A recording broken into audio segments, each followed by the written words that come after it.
Welcome to One Word a Day. I'm Sophie, piloting to the universe of Chinese. Let's continue exploring housing. Well, not exactly housing, but at least the roof overhead. Symbol, similar, lookalikes. So this one is roof with the dot. To me, that signifies kitchen. And not necessarily all the living quarters got kitchen embedded in there. So if you do have a kitchen, that means a kind of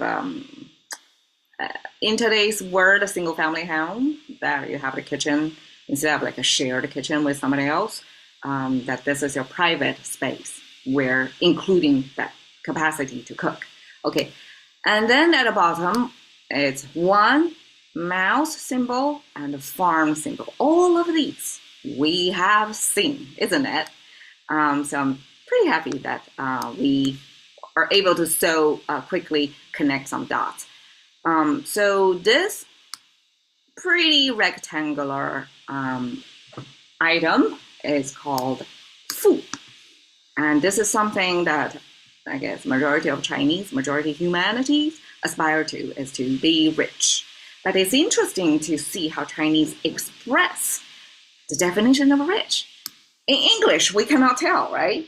Just by hearing, seeing the word rich, it doesn't really give you some definition, but not so in Chinese. When we look at this, it's almost like you're looking at a picture. And that picture gives you the definition of what's considered being rich.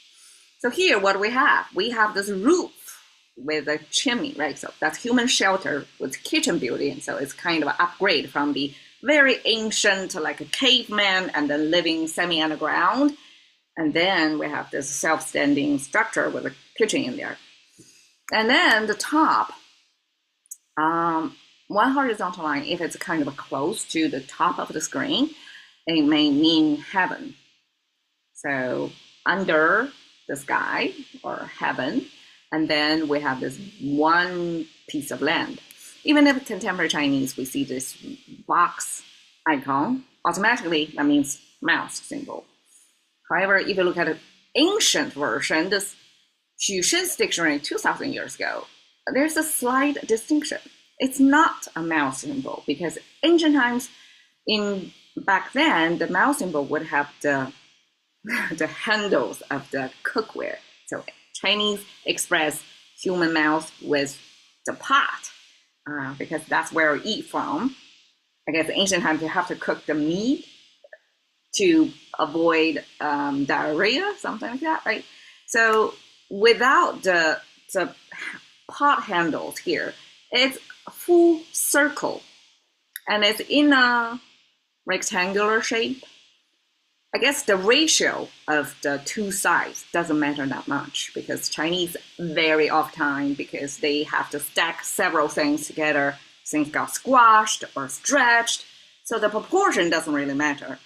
What matters is the details, that it doesn't have the handle. So it's not a human mouse.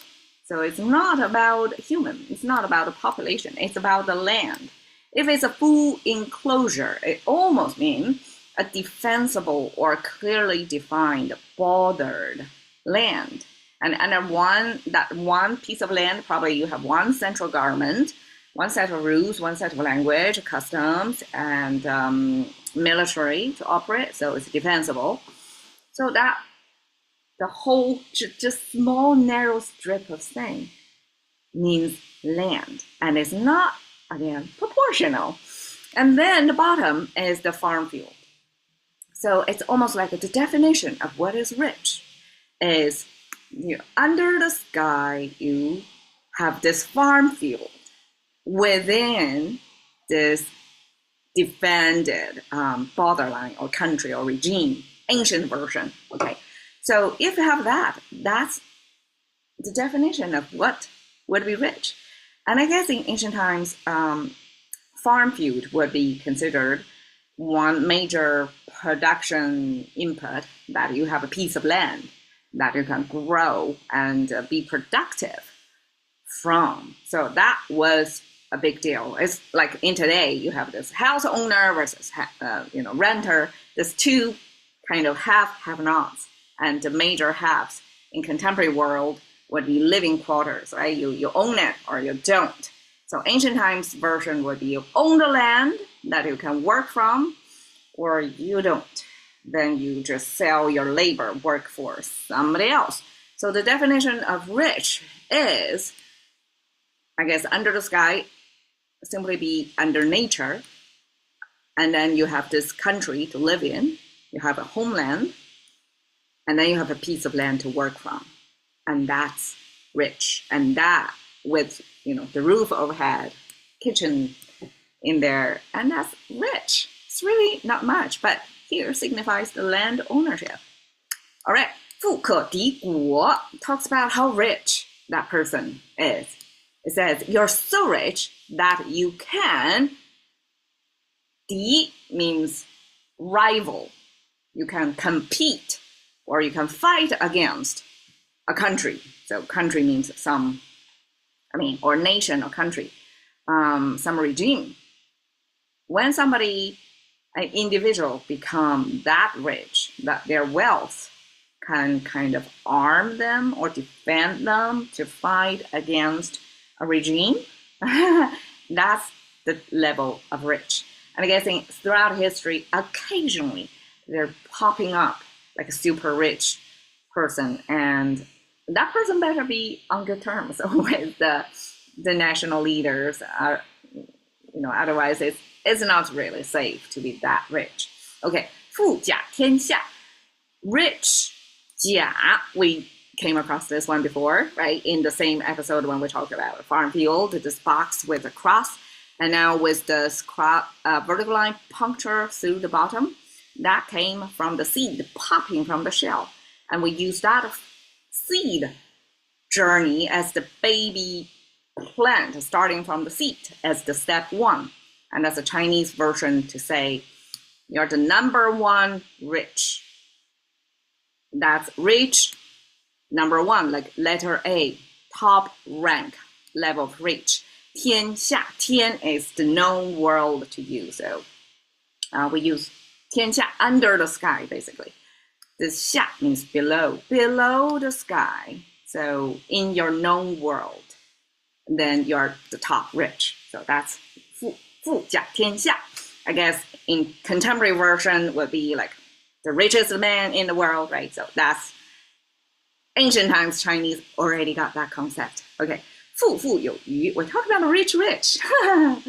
So Chinese, again, have no problems repeating the same character again and again. Well, it's just again, not again.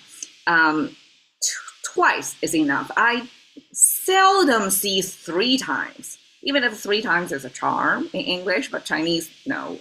We only repeat twice, and that already give you this recursive pattern, and your mind can do the rest of the recursion without being, repeated literally again. So that's how Chinese handle. So 富富 means really rich.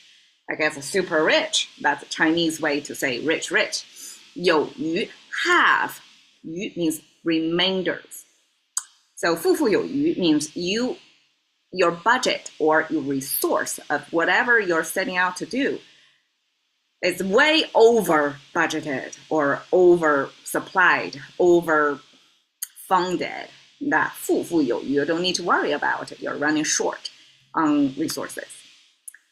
So here I just randomly pick a $22 million property to say, okay, this is the contemporary idea of rich. Instead of the farmland, this is just living quarters with a swimming pool, with probably a mountain view, with a lot of greeneries. And this is a contemporary definition of rich versus ancient, also tied to land. But the land you can work from, you can generate more wealth from. And I think the ancient version is legit too. All right, that's 富 rich. Thank you for your time. See you another day.